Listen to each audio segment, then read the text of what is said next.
boogity, boogity, boogity, get up on your feet. Well, hello everyone, and welcome to another edition of the DW Show. And folks, you know, on the Fox pre-race show, I do a little segment called Revved Up. Well, today I'm revved up about something that involves you and me. I want you to explain to me, and I know you will, on Twitter or Facebook, wherever, how attendance affects the racing. All I heard after the Bristol race was, gee, the place wasn't sold out. Man, there were a lot of empty seats. Boy, the racing at Bristol's not as good as it used to be. Come on, folks. The racing on the racetrack, the product on the racetrack was amazing. I mean, we had three of the hottest drivers in the sport right now going at each other. And Kyle Busch going for another sweep of the weekend. And what he's done this past few races at Bristol has been amazing. And for the first time, I think ever, I know in the last 10 years, 4 different winners in the first 4 races. Let's be real here. I heard about camera angles. Well, the camera angles were bad. I heard about attendance. And I heard very little about the actual racing. And that's what we went there for. And the racing was great, and it has been all year long. Trevor Bayne, 20-year-old kid, wins Daytona, youngest ever. Track records, record lead changes. We've had a great start to this season. And so don't listen to all those critics that every week want to write something negative about this sport. Oh, well, the ratings were down at Bristol. Folks, we were up against the NCAA basketball tournament. Duke and North Carolina played Sunday afternoon. That's one of our big markets.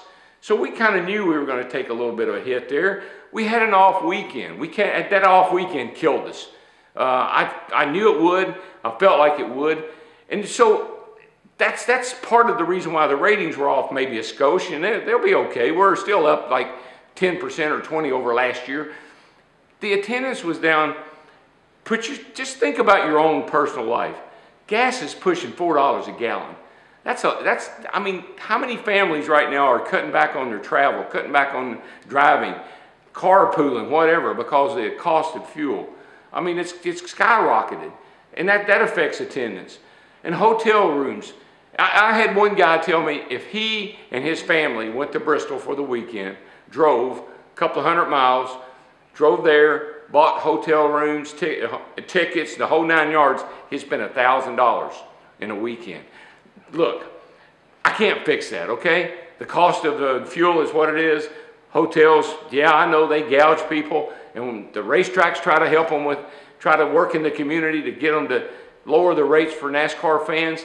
Ticket prices, they've been lowered. I mean, everybody's doing all they can to entice you or to help you get to the races. But listen, don't let that affect how you feel about the sport. The sport's healthy. Look, you know me pretty well. If there's something wrong, I'm all over it. You know, if there's something that needs to be pointed out, I'm your man. But when it's good, I mean, I'm not walking around picking the sport to death. And we shouldn't do that. This is the greatest sport in the world. Hey, we don't have millionaires fighting with billionaires like they do in one of our other favorite sports. These guys show up every Sunday. They're out there racing for a trophy, basically. When you get right down to it, when you compare a NASCAR driver to other athletes, the one thing that the NASCAR driver has, he has heart, he has pride, and he's out there racing for a trophy. And he's out there to beat the competition. And he's out there to put on a show for you, the fans. We got the best guys in the world out there every week producing a product that I think is pretty darn good. Let's enjoy it. Let's stop trying to find things wrong with it. NASCAR has done a good job in the offseason. Tweak the car, tweak the points. And we've had some great racing, and it's only going to get better. So get on board. Instead of going down that old negative road and something's always wrong, chin up. Have a good attitude. Attitude's important, you know.